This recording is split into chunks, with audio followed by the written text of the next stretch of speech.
I've developed a simple and step-by-step system to help you get approved for a home loan in 2025, even for people who never thought that they would qualify. You see, most buyers assume that you need perfect credit, a huge down payment, and it takes years of saving up in order to buy a home. But I've helped hundreds of buyers using strategies that most lenders don't even talk about. And so in this video, I'm going to walk you through my exact system. This way you can put yourself in the best position to get approved. Now, I've seen firsthand buyers who follow this system end up buying their first home a lot faster and with way better loan options. And so let's start with what you actually need to get approved for a home loan. Now, most people focus on the wrong things entirely, and that's ultimately why they end up getting rejected from a home loan. I've seen homebuyers obsess with getting a perfect credit score before they even applied for a mortgage, thinking that was going to be their golden ticket to getting a home loan. But here's the reality. Mortgage lenders in 2025 are looking at a completely different set of priorities. For example, take one of my past clients, Sarah. Now, she had come to me after being denied by 3 different mortgage lenders before. Despite having a stellar 780 credit score, she couldn't understand why she kept on getting rejected. After taking a deeper look into her file, it was pretty obvious what the issue was. You see, the problem was never her credit score, but she didn't understand exactly what lenders were actually evaluating. Think of a mortgage approval like a 3-legged stool. If any one of those legs is too weak, the whole thing topples over. And so when it comes to a mortgage, there are 3 critical things that we're looking at to help you get approved. And those 3 things are your cash, credit, and income. Cash, of course, being proof that you have the assets available to actually close on the purchase. Credit is more than just the score, but the overall history and how much debt that you actually have. And income is a combination of the consistency of the income you've been receiving and your ability to repay the mortgage. Now, what surprises most people is how these 3 factors are weighed. In 2025, mortgage guidelines have shifted dramatically from what they used to be. I'd say now more than ever, lenders are prioritizing a stable income history above almost anything else. The biggest factor of all being your DTI, or your debt to income ratio for short. Now, if you're unfamiliar with what this term means, all this is your mortgage payment plus any of the minimum monthly payments on your credit report divided by your gross or pre-tax monthly income. And in 2025, most lenders will approve you with up to a 50% DTI, much higher than most people would expect. The fact of the matter is she didn't make enough income to support the kind of mortgage that she was applying for. And once we'd figured that out, we were able to get her approved for a mortgage, just one a little bit lower than what she thought she was going to get. So really, mortgage lenders care a lot more about your ability to repay your mortgage consistently versus how perfect and shiny your credit report might look. And so let's dive into how we look at your income in order to maximize your ability to get approved. So when a mortgage lender is looking at your income, I think most people end up leaving a lot more money on the table than they realize. I work with clients pretty much every day who discover that there are income sources that they didn't even realize they could include on a mortgage application. And it's all because they simply didn't care to ask or even think that this was something they could use in order to qualify. You see, most mortgage lenders will just ask you for the pretty basic stuff, right? Whether you're hourly, salary, if you receive any bonuses or commissions, or if you're self-employed. And all that stuff is pretty easy for the average loan officer to calculate. But you see, most mortgage lenders are honestly a little lazy, and they don't care to look past that and find other income that you can use in order to qualify.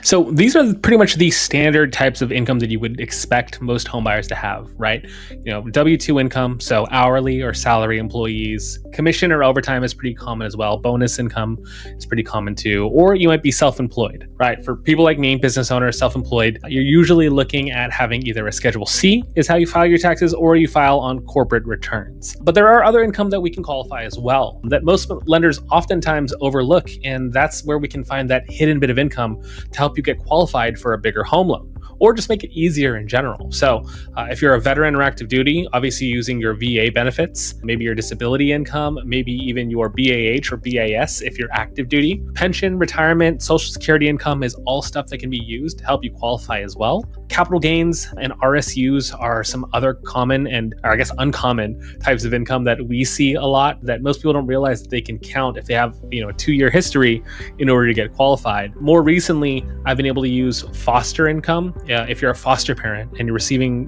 benefits from the state or at the county level for your foster care, you can use that income, once again, as long as you have a 2-year history. And then last, of course, is automobile or housing allowances. If your job gives you money towards a housing allowance, and once again, you've been receiving it for consistently 2 years, those are kinds of things that we can add to your income to help you get qualified for more home. And oftentimes, if you're working with a big bank or just your run-of-the-mill mortgage lender, they're not looking at these things. And that could be the reason for some frustration why you're not getting qualified for as much as you know that you should be able to afford. Now, typically, mortgage lenders are looking for a 24-month history to prove that you've been receiving this money consistently as a form of income. Basically, what we're asking is, can we count on this money to continue coming in? Now, when we're looking at sources of variable income, right? So for example, commission income or overtime and bonuses, stuff that might fluctuate from year to year or from month to month even, we're looking at establishing a 24-month average of that income, not just what you're receiving currently. From there, it gets even trickier depending on the kind of income that you're receiving. Now, if you're a standard W-2 employee, it's honestly pretty straightforward. Typically, we're just asking for a 2-year history of W-2s,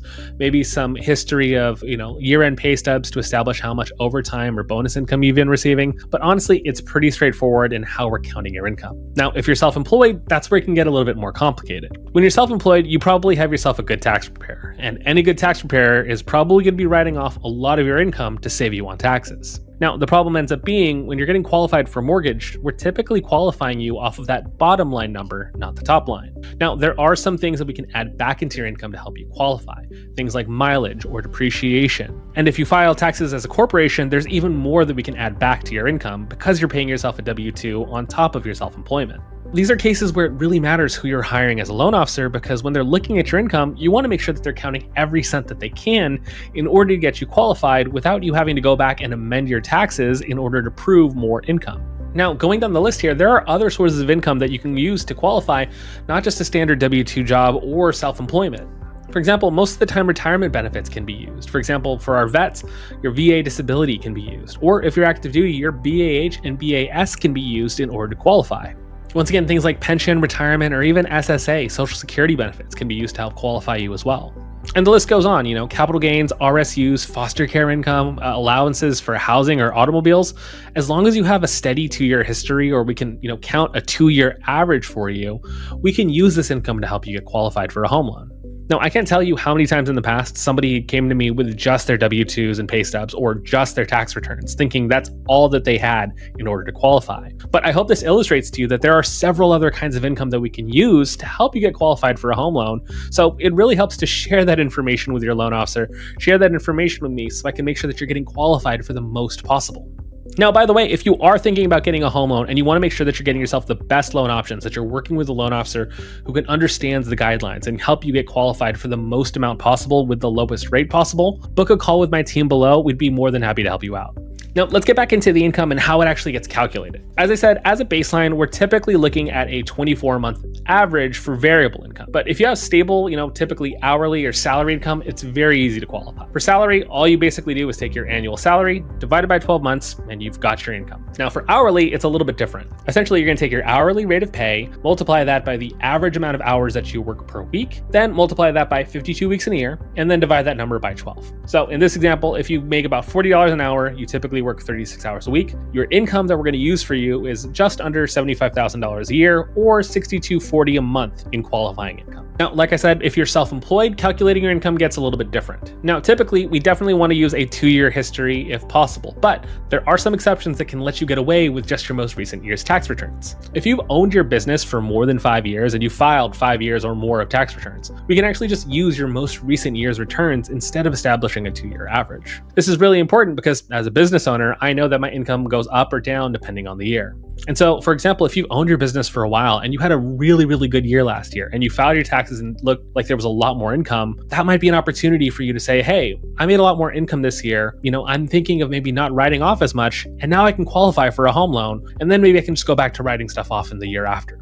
So in general, we're looking at a 2-year average for the calculation, but not necessarily always an exact 2-year history. Now, typically when you're talking to a mortgage lender, they're going to ask you, how much cash do you have for your down payment and closing costs? But unfortunately, you can't use cold hard cash because we have to source where that money came from. So typically we're going to be looking at your checkings and savings as the first place for how much money you have in order to buy a home. But your checkings and savings isn't the only thing that we can use. More often right now, I'm seeing a lot more people tapping into their retirement funds a little bit earlier, using things like their IRA or a 401k in order to get the money that they need to buy a home. Now, most people don't realize this, but there are special loopholes with 401ks that let you get your money without the same kinds of tax hits that you would with an early withdrawal. For one, you can do a standard withdrawal if you're not fully vested, and you get that money without the same tax hits that you would as a regular early withdrawal. But if you've been with your employer long enough and you have that 401k, you may be able to do what's called a 401k loan. Now, stick with me here. With a 401k loan, you're essentially borrowing money from yourself that you've been paying yourself in order to pay yourself back for a mortgage, right? And then you repay yourself the same way that you would usually repay your 401k. But the kicker here is that when you're repaying yourself back into your 401k, that money's gaining interest. So sometimes, depending on how the math and the market works out, you can end up making money by borrowing money from yourself. It sounds a little weird. Ask your 401k provider from it. Ask a financial planner. I'm not one, so I can't really advise on how that works and if you should do it, if it's right for you. But it is an option that I've seen a lot more home buyers using in order to tap into their money a little bit earlier and start buying real estate a lot sooner. Now, some other forms of assets that you can use include, your stocks, your bonds, even crypto can be used as long as it's been liquidated and deposited into your checking and savings already. And last but not least, something I'm seeing a lot more commonly, especially with millennial home buyers, is they're receiving gifts from their family in order to buy a home. You see, as we get a little bit older and our parents decide to downsize because they've become empty nesters, they might be hanging on to a little bit of cash from the homes that they've sold. So I'm seeing a lot more often that, parents are chipping in, a few $1,000s or so in order to help their children buy their homes. So if that's you, you can actually use a gift from your parents as your down payment, which I think is a really cool option. Last but not least, let's talk about credit, and it's really twofold. The first part, like I've talked about, is your credit score. And like I said, you don't need perfect credit in order to buy a home. In fact, you don't even need really good credit to buy a home. Check out these minimum score requirements for the different loan programs that are out there. Conventional loans, believe it or not, only require a 640 minimum credit score. For FHA loans, you can go all the way down to 580 with your credit score with 3.5% down. And if your credit score is even lower than that, as long as you have at least 10% down, you can still get an FHA loan. Now, VA loans are a little bit interesting. They don't technically have a minimum credit score in their guidelines, but most lenders will usually cap you around between 580 to 620 as their minimum credit score. So if you have lower credit, make sure you do a little bit of shopping around because each lender might have an overlay and might offer better rates even though you have a lower score. Now, if you're looking at down payment assistance is one of those things that a lot of first-time homebuyers are looking at. Typically, those programs have a set minimum credit score, no exceptions, anywhere between 620 to 680 I've seen. It just depends on the kind of program. Now, it's important to note when it comes to your credit score, these are the minimum requirements for the programs, but some programs, especially conventional loans, will have an impact on your rate that you get depending on your credit score. So while you definitely don't need perfect credit in order to buy a home, having perfect credit definitely helps you get a better mortgage rate when you're applying for a home loan. Now let's talk about the other side of credit, which is your debts. So when it comes to a credit check, what are we looking at ultimately when it comes to the kinds of debts that you have? Well, it's essentially anything that would show up on the credit report itself, right? So typically I'm looking at credit cards, auto loans, student loans, personal loans, if you had any. Those are some of the biggest things that'll impact your ability to qualify. Now, a common misconception is having a lot of debt, the amount of total debt, is a big issue, which is partially true, but not for the reason that you think. You see, as a mortgage lender, I'm not looking at the exact dollar amount of debt that you have. All we're looking at is your minimum monthly payments that show up on a credit report. So for example, if you had a $10,000 credit card, but it was at a 0% interest rate, so your payment may only be $100 a month, I only care about that $100 a month payment. Now, I had a client a few years back who told me, I pay $5,000 a month towards my credit cards. And I was like, wow, that's a lot. And he's like, yeah, that's why most people say I can't qualify for a home loan. What he didn't realize is that's how much he's paying because he likes to pay his credit cards off every single month. So what we discovered is he was essentially self-disqualifying himself from getting a home loan because it doesn't matter what he's paying. The only thing that matters is what the minimum payment required is when it comes to getting a home loan. And so when we looked at it, it turns out his minimum payments were only about $200 a month between all the different credit cards. Like I said, he decided to, rack up the balances, get the points, and then pay it off every single month. So if you're somebody who's doing that, that's completely fine. Don't think that's going to disqualify you from getting a mortgage.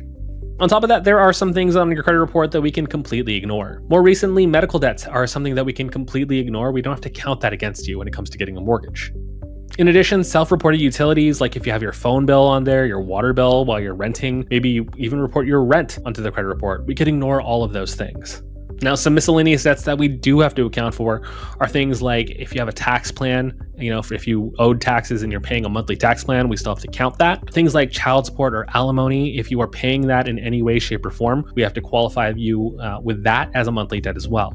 And something that you might not even realize is if you have a large recurring debt that doesn't show up on your credit report, but it shows up on your bank statement, you might have to hit you for that as well. Right now, things like Afterpay or Klarna are becoming really, really popular. So if you have one of those bigger installment plans and we see that on your bank statement, just know that we might have to hit you with that if you're at least within, 2 or 3 years of paying that off. Now, I mentioned before that all of these factors are really the three-legged stool that makes up getting approved for a mortgage, but the biggest piece of this all is how they all come together in forming your DTI or your debt-to-income ratio. Now, once again, how to calculate your debt-to-income is your new mortgage payment plus the minimum monthly payments that we just talked about divided by your gross monthly qualifying income. So in this example, let's say the mortgage payment that you were qualifying for was about $5,000 a month, and the minimum payments on your credit score were $500 a month. And once we looked at your income, we qualified you, and it turns out you make about $12,000 a month. Well, once you plug all those numbers in, your debt to income ratio comes out to just over 45%. And so depending on the kind of program that you're using, that's more than a safe number when it comes to your debt to income ratio. Now, when we're talking about your debt to income ratio, we also want to think about how can we maximize your buying power? Well, as a simple rule of thumb, every $70 a month translates to roughly about $10,000 in buying power. So when you apply that to thinking about your debts, right? Let's say you have a $700 a month car payment, but you're pretty close to paying that automobile off. Well, if you were able to pay off that $700 a month, that would translate to roughly $100,000 in buying power. That's a huge difference when it comes to how much home you could realistically afford. Now, obviously, you still have to meet the typical debt to income requirements, so that really depends on your individual income, but it can help inform the kinds of debts that you should prioritize paying off if you're trying to maximize your loan approval.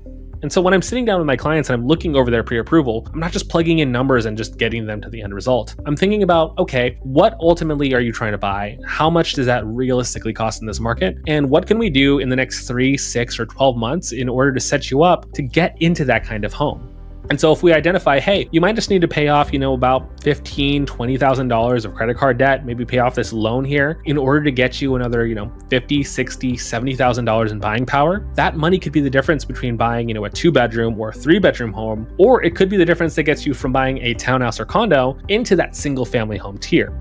And so once again, that's why it's so important to be working with a loan officer who actually knows what they're doing and is going to guide you through the process, not just punch in some numbers, give you a pre-approval letter, and wish you good luck. All right, so lastly, when you go into that pre-approval, what are you going to need to bring with you? Well, when it comes to your income documentation, if you're a W-2 employee, you're going to need your last 2 years of W-2s and last 30 days of pay stubs. If you're self-employed, you're going to need your last 2 years of personal and business tax returns. Now, if you're starting a new job, you need all of the above plus a signed offer letter. When it comes to your asset docs, we typically just need your last 2 months of bank statements. But if you have a retirement account, typically those don't come in monthly bank statements, so just get us your last quarterly's retirement statement. That should work just fine. And if you are one of the lucky people who's going to be receiving a gift towards their down payment and closing costs, we just need a signed gift letter from the person who's giving you the money. And really, the rest of the documents are pretty straightforward. For most people, it's just going to be a valid photo ID. If you're applying for a VA loan, you may need to bring a copy of your DD-214 if you're retired, or if you are still active duty, you might need to get a certificate of eligibility or a letter from your commanding officer. But honestly, that's pretty much it. It's all straightforward from there. Your lender should be able to take care of you. If there's any other documents they might need, they're probably asking you for a reason. It might seem like a lot sometimes, but a good loan officer will explain why they need the document and how they're going to use that document to maximize your buying power. Now, even with all that, even with understanding exactly what goes into getting pre-approved and all the documentation needed, your mortgage application still might get rejected for a reason that you probably didn't anticipate. Now, while I spent the last decade approving several hundreds, if almost thousands at this point, of home buyers for their home loans, I've also seen my fair share of rejections at this point as well. And honestly, what shocks me with these denial letters is 80% of the time, it's something that they could have completely avoided.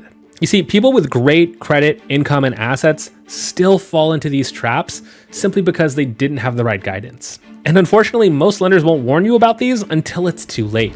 Let's start with the first critical mistake that raises red flags for most lenders, which is a recent inquiry on your credit. Now, this doesn't mean a recent mortgage inquiry. We know the difference, right? We know that you may be shopping around for a mortgage. I had a client last year, perfect credit, perfect income. It was pretty much the most vanilla buyer you've ever seen, easy to approve. Unfortunately, they decided to finance all of their new furniture for their brand new home home a week before closing. Not only did that decision tank their credit score by nearly 30 points, this also added a ton of debt to their debt-to-income ratio for those new payments. You see, lenders are constantly monitoring your credit, and luckily for these clients, it barely just worked out. But adding new debt in the process could completely tank your approval.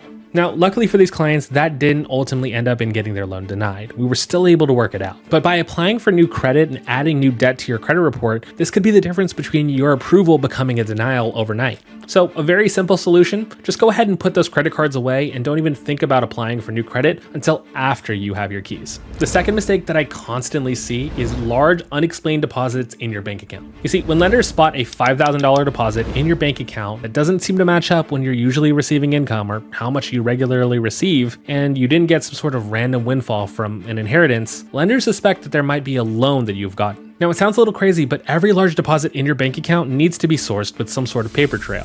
So for example, if you're planning on using money from a family member, make sure you back it up with a gift letter. And if you're transferring large amounts of money from one account to another, you're going to need to make sure that you have matching statements from each account so we can see which account it came from and which account it ended up in. Now, changing jobs during the mortgage application isn't necessarily the most critical mistake, but it can be a big one if you're not doing it the right way. And honestly, this one's pretty devastating because it can seem like it's something that's a positive career change for you that's going to be beneficial, but this could set you back as much as 2 years before you can buy a home again. Now, lenders definitely understand certain jobs changes, especially when it's advancement in a particular field. Oftentimes, the biggest uncertainty that can come is if you're going from a stable hourly or salary job into a bonus or commission only kind of field. And so while it seems like it's going to be a positive career and income change for you, if your lender doesn't sign off on this could completely tank your loan. So as a general rule of thumb, if you are thinking about any sort of job or career changes, make sure you let your lender know about it first, so that way they can just check it out, make sure it fits the guidelines to keep your pre-approval safe. You see, every mortgage loan product is a little bit different, and I'm a big believer that personal finance is personal. So the kind of loan that might work for one person might not be the best one for somebody else. I've seen buyers spin their wheels forever trying to get approved for a conventional loan where it just took one look at their credit profile for me to realize this person definitely needs to be applying for an FHA loan because they'll save way more money. Another example is a buyer that I just had who was adamant on wanting down payment assistance. But once we crunched the numbers, we realized that it made way more sense for her to do a 5% down conventional loan instead of a down payment assistance loan because her monthly payment was going to be way less. And so it's critical to make sure that you're actually weighing the pros and cons of each mortgage program, not just going with some cookie cutter option because it seems like it has the best rate or the best payment. And really taking the time to understand the loan program that you're using is the biggest difference between your approval and your denial when it comes to getting into that home loan in the first place. Now, after helping homebuyers for nearly a decade, I can say with certainty the number one thing that you should take away from this is being prepared with the right game plan. I've just seen the same story year after year, buyer after buyer. The ones that come in organized with the right game plan and understanding how the process works usually end up getting into homes a lot faster with the right kind of home loan. And by having a strong pre-approval letter from day one, this shows home sellers how serious you are and often is the difference between you getting your offer accepted or rejected for your dream home. Now, look, the mortgage process doesn't have to be this scary, intimidating, or even mysterious process. It's really just about understanding exactly what the mortgage lenders want and how to present your story in the right way. And so with the right approach, you can absolutely get pre-approved even if you've struggled before. But getting pre-approved for a home loan, while incredibly important, is just the first step on your home buying journey. You're going to want to watch this video next where I go over the entire home buying process from start to finish so you know exactly what to expect, what to prepare for, so you can buy your first home with a ton of confidence.